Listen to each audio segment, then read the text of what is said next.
Balik tayo sa ating laban ng CSB Blazers and the LPU Pirates. Second half is almost here. Almost, mga kapuso. Tignan natin, mga former Blazers to.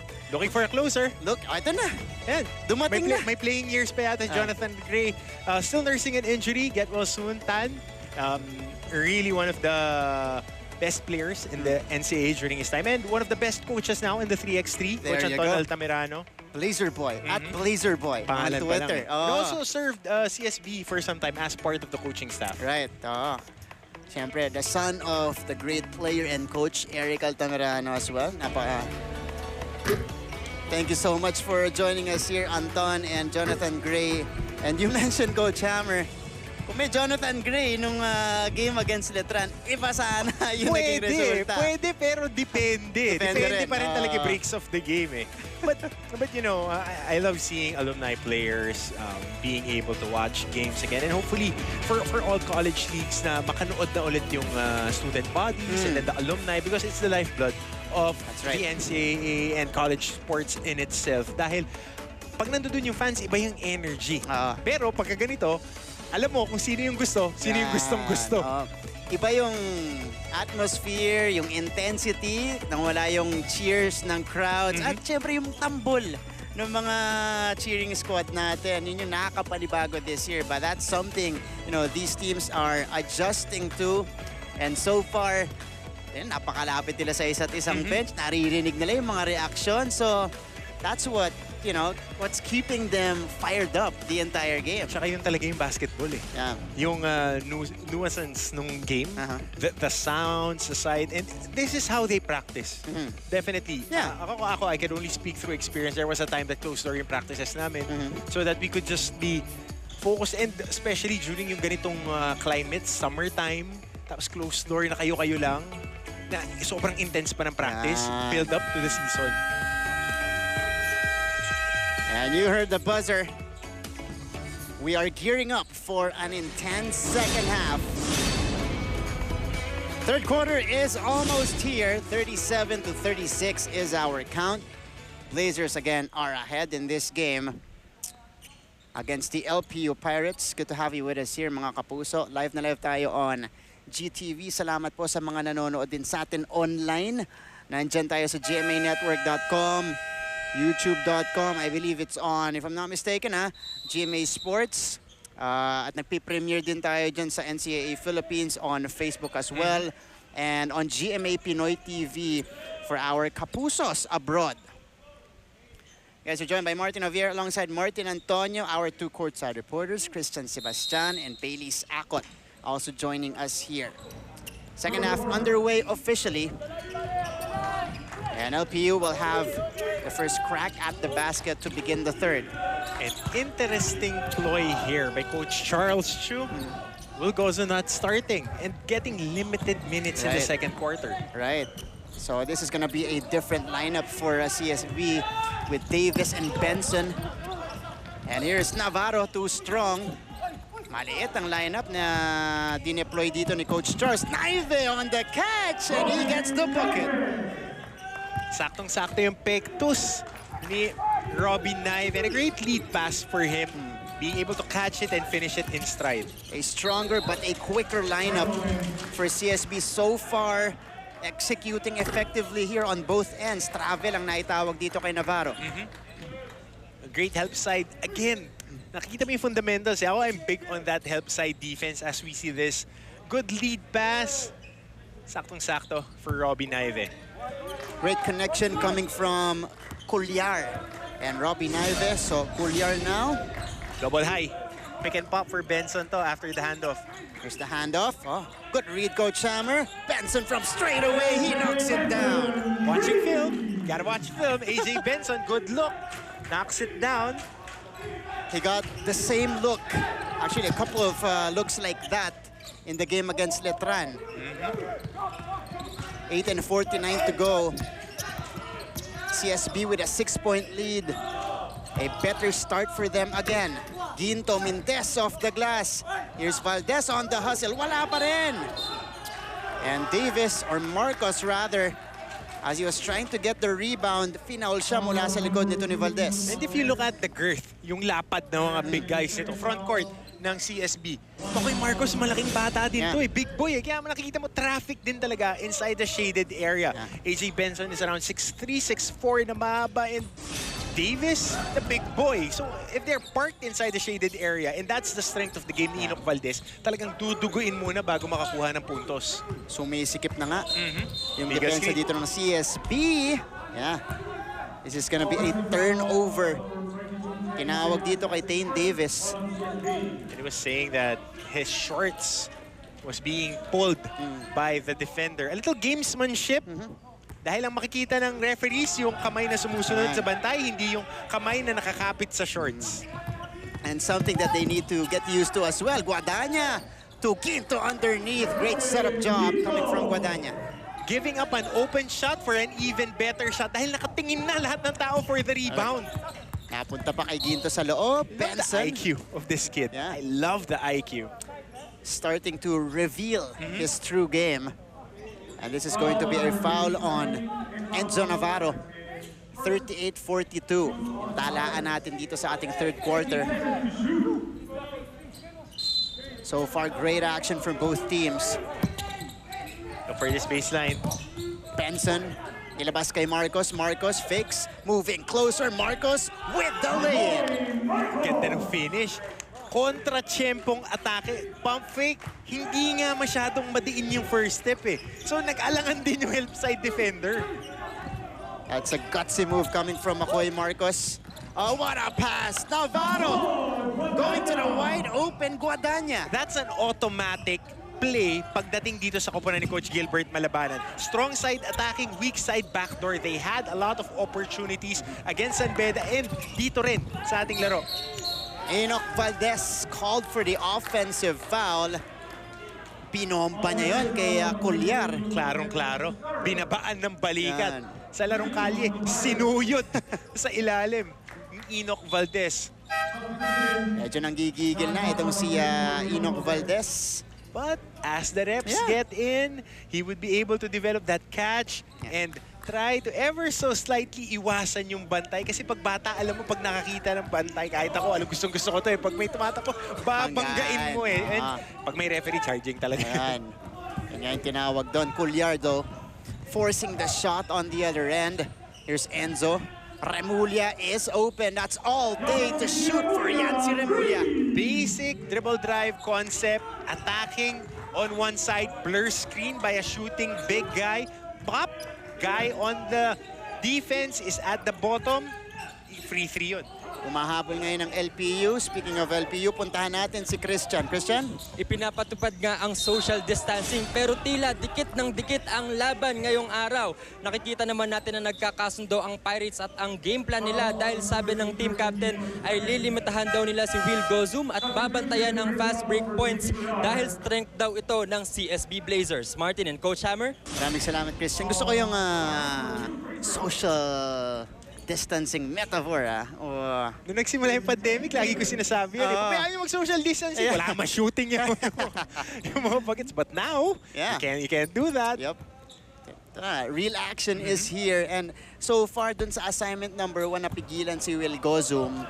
Effective so far ang plano nitong LPU. But on the fast break, especially how they started the third quarter, that's something they are addressing right now. Pero yung LPU, after the run earlier by CSB, quick recovery ang naganap sa kanila. Weathering the storm. Yon. At saka hindi naman makaalagwa either teams. Yeah. Laging andun lang, striking distance. So 44-43, CSB gets it back. Carlos will try to facilitate. They go to the corner. Nagkagulo doon. Naive for 3. Naive knocks it down. Great extra pass. Great extra pass. Alam mo, ititira eh. In-extra pass, saktong-sakto. That was Benson making it happen. The feed inside is deflected. Benson. Ito, pakiramdam ko, nawawala na yung sakit ng ankle nito ni AJ Benson. Napapangiti ako, Martin. Basketball is really back eh. Iba kasi yung college basketball, nakita mo yung mga small nuances eh, no? Pwede na niya itira ever so slightly. Kasi nung kalaban Letran, pinupukol niya eh. Ito, the extra pass is there, and that's the daylight. Ang kaunting daylight na yun lang kinailangan ni Robbie Naive. I would enjoy playing with this guy. Yeah. I would enjoy being a teammate of his.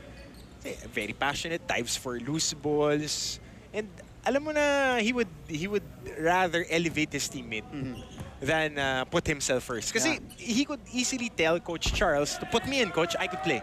But he still respected the coach's decision. No, you're not going to start. Nung binalasa na, kailangan ng instant impact, he was ready, despite being injured. You like the mindset of AJ Benson, especially coming into this season. 2 taon tayong hindi naglaro. Yeah, of course, you love players like that. That's right. You love watching, and we are fortunate to be able to cover them and really see the way that they grow throughout the games. yun talaga yun. The growth of the players. Benson, by the way, 11 points now. Guadagna, 4-3. That's too strong. Quinto with the board. Quinto will be clobbered Sa baba. by 2 green shirts. That's gonna be a foul. 2 free throws coming up for Jerwin Ginto. We got a timeout on the floor here. CSB trying to build momentum. Tumawag ng timeout si Coach Charles.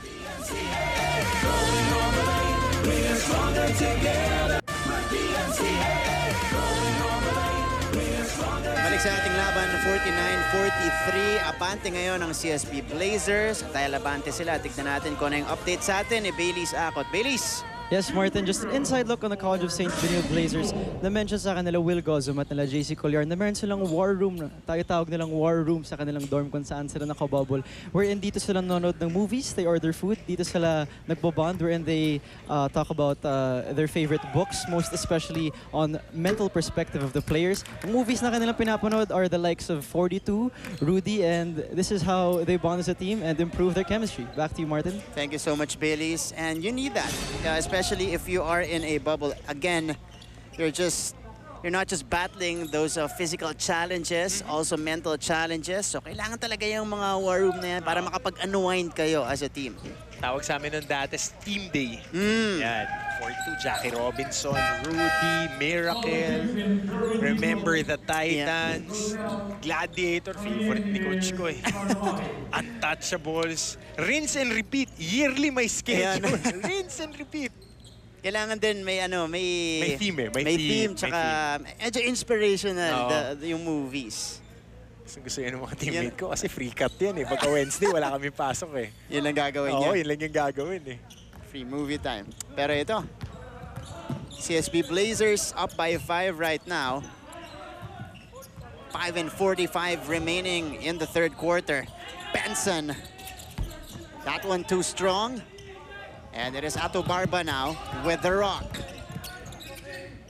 They go outside to Kunanan. Kunanan will reset the offense and facilitate for LPU. They go to Guadagna off the screen. Guadagna is called for the travel. Good look.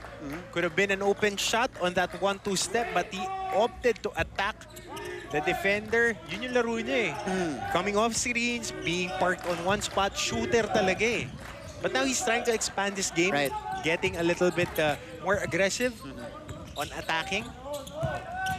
Marcos on the move. Marcos too strong on the layup. Davis collects it. Tignan natin yung turnovers natin dito. This time it's LPU committing more. And that's why CSB is capitalizing on it. 5-2. And Robbie Naive continues his barrage. He is the second guy in double figures for CSB with 11. 51-44. CSB slowly building this lead. Remulla again is open. Off to the right. Battle for the board. Napunta kay Barba. 1 second. Barba flips it up and in. Referees are saying it's gonna count. So it's 2 points for Ato. Yep, on the release nag-buzzer. So it's 2 points for Ato Barba. First basket yata niya, first field goal. That's right. Here is Tane Davis. Correction, second basket para kay Ato Barba. Tignan natin, gustong dagdagan. Yun nga lang. Masyadong malakas yung pasa niya sa kanto. Papunta kay Guadagna. pang iba na yung basketball, no, Marlon? Yeah. Before, when there's a fast break, you run your lanes, eh. Wing guys run on that yellow box, yung volleyball line, yung mga open hitter o opposite spiker, yung tinatakbuhan nila, ganyan din ang tinatakbuhan ng mga wings, and they try to attack from the foul line extended, going downhill. Ngayon, it's sprinting, spreading on the corners. Doon nila gusto umatake, going to the middle. That's right.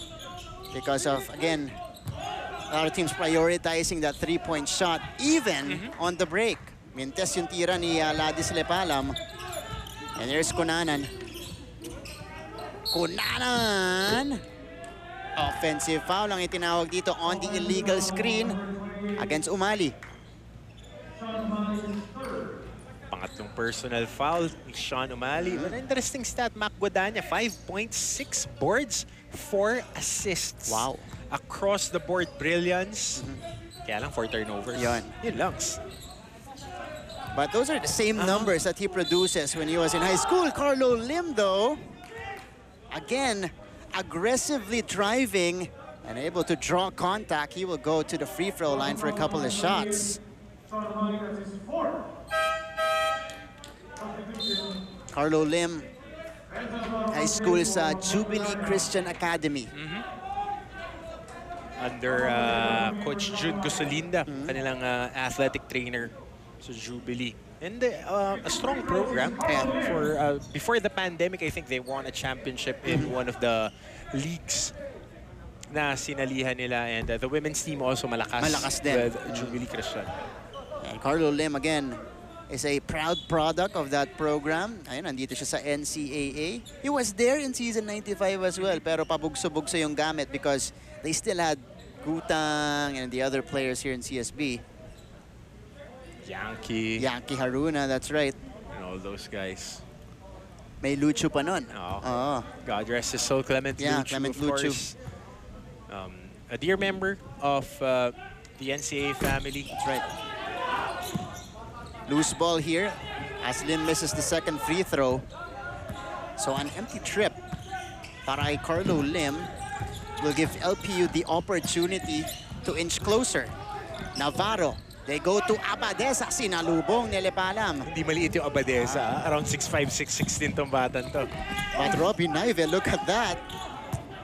Wala yung tira niya. And here comes Kunanan, pinangga ni Prince Carlos at the middle of the court. 51-46. Great effort by Ladis Lepalam, crashing the rebound, but passing it to the wrong guy. You gotta love the effort of this kid. Before, he had the hard time getting to the floor, getting into the game. But now, slowly and surely building up. Again, Ladis is 6'9". So that's a rare, that's a gem. He's mobile, of a player. 6'9". He can move. That's right. Navarro, looking for his shot. Lobbing it up to Remulla kasi tumalikod na si Benson. But ball sails out. Let's go to a timeout first, called by CSB. They're up by 5, 51-46.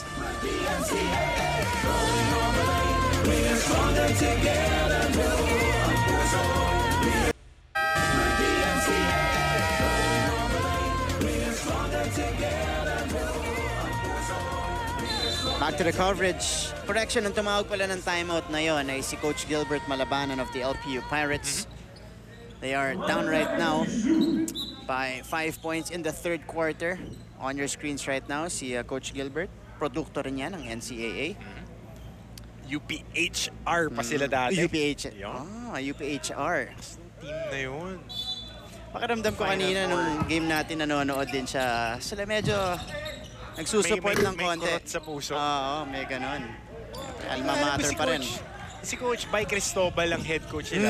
Kaya kailangan matanong natin kay Coach Gilbert, kay Kuya Chester, kay Kuya Jojo Manalo. Yung team na I think they were twice beaten by CSB in year 2000 before CSB won their first championship with Sade Salvacion. And this is an offensive foul on Ato Barba. That was a strong CSB team. The one that you mentioned and eventually won a championship in the start Sobrang lakas ng team na yun. Malakas yun. Coach Elvis Tolentino was there. Yan. Jay Lapini. Mark Magsumbol. Dino Perlas. Ron Capa. John Dan Salvador. John Dan Al Salvador. Magpayo. Yung Jondan tsaka Sunday. Professional basketball player. Naglalaro ng Yun, college. correct. But that's a nice move coming from Will Gozum. That's his move. Everything but the finish. So here comes Enzo Navarro. Again, still a close game in the third quarter. Navarro off to the left. Rebound goes to Lepalam. Lim starting the break again. But this time they will slow it down. Lim.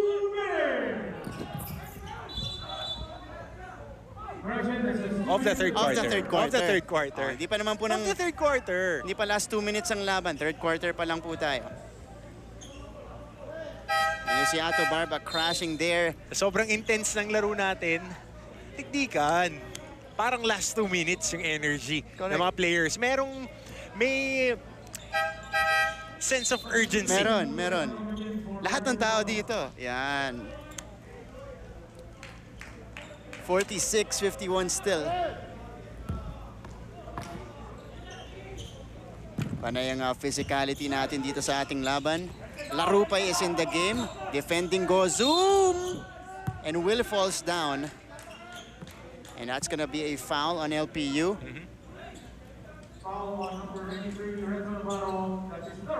So Enzo's third foul of the game. Ito.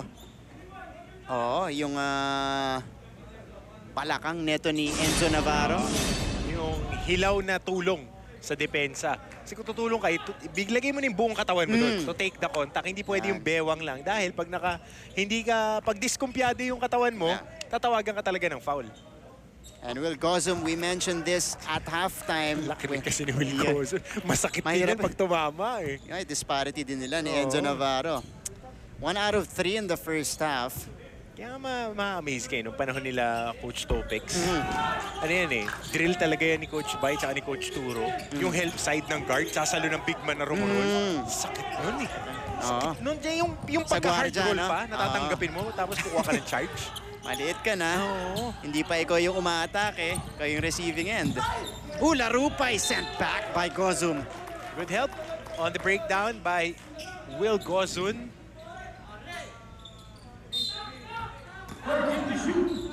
30 to work with for the Pirates. Malayo tong inbound na to. Carlos with the hustle.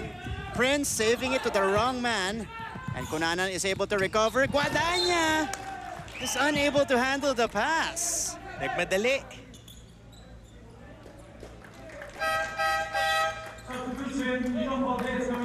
Valdez checks in, replaces Ato Barba. Again, Valdez has been silent in this game. Hard screen at the half court from Gozum. Gozum, bumomba sa ilalim. It is Abadeza. Called for the personal.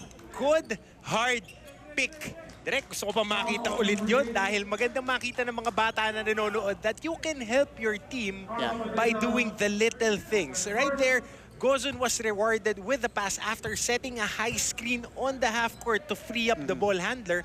Hockey assist na lang nga eh. Yung ball handler on the entry, dive lang si Gozun. Di niya nakita on the screen and roll, yung isa ang pumasa. Ganda nun. Doon ang activity na yun ni Will Gozum. Oo. And you saw... Mga good morning yun eh. Good morning! Yan. Ay gusto mo naramdaman niya, yung ginanahan siya. Naipasok yung bola sa loob. 53-46.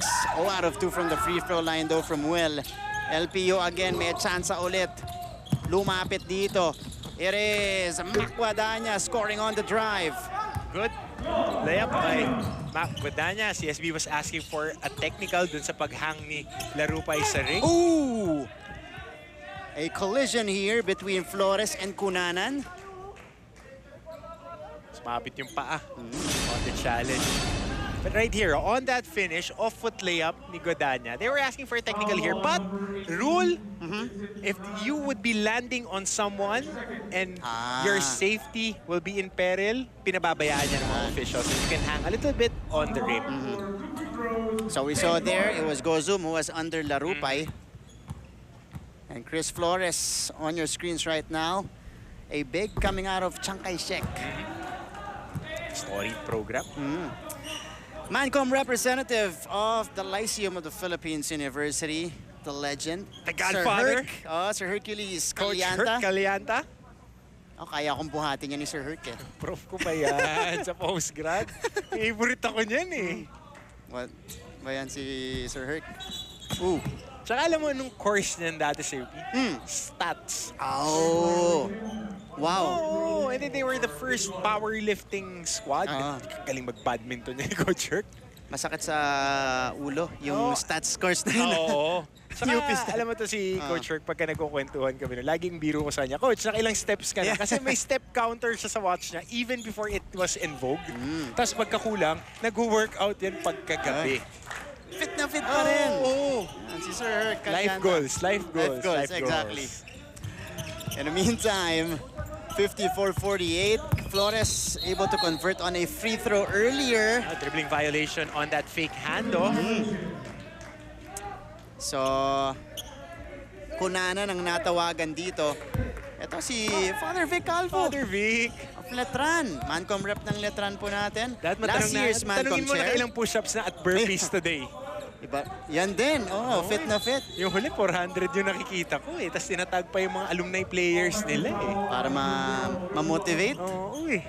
Or mahiya pag hindi pa nag-workout tong araw na yan. Nalulumo ako pag nakikita ko, napapagod ako eh. Ito, puro burpees nga, inire-record ni Father Vic. Pero our Mancom... Niloko nga, mas condition pa siya doon sa ibang player nila. players. A lot of Mancom reps here inside the venue in LaSalle Green Hills. Been there for the longest time na rin, si Father Vic. I Ayan. think he would be on his 20th year next year, Wow. 23. Kasi he started with Letran 03, if I'm not mistaken, the first championship that he was with. Kasama sila Ron J. and Lile, sila Jonathan Aldave, Aaron Aban, and the crew boy at Bautista. Oh, good putback pero wala yung tira. Ooh! Another block by Will Gozun on Carlo Abadeza. Last shot time for CSB. Lim has 5 seconds. Agaw ni Valdez. Valdez makakawala. 3 seconds to work with Valdez. No!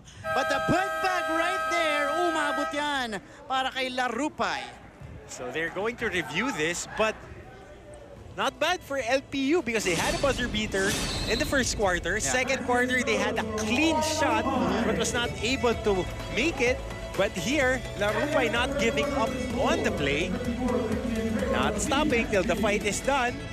Making the basket right there. Free 2 points instead of going into the fourth with a 6-point lead na ibaba nila yan sa 4. It was made official, so our score here after the third, 54-50, as we take a look at some of the highlights here of the third quarter. Ito yung isa sa mga nagsimula ng ating third quarter. Yancy Remulla knocking down the jumper.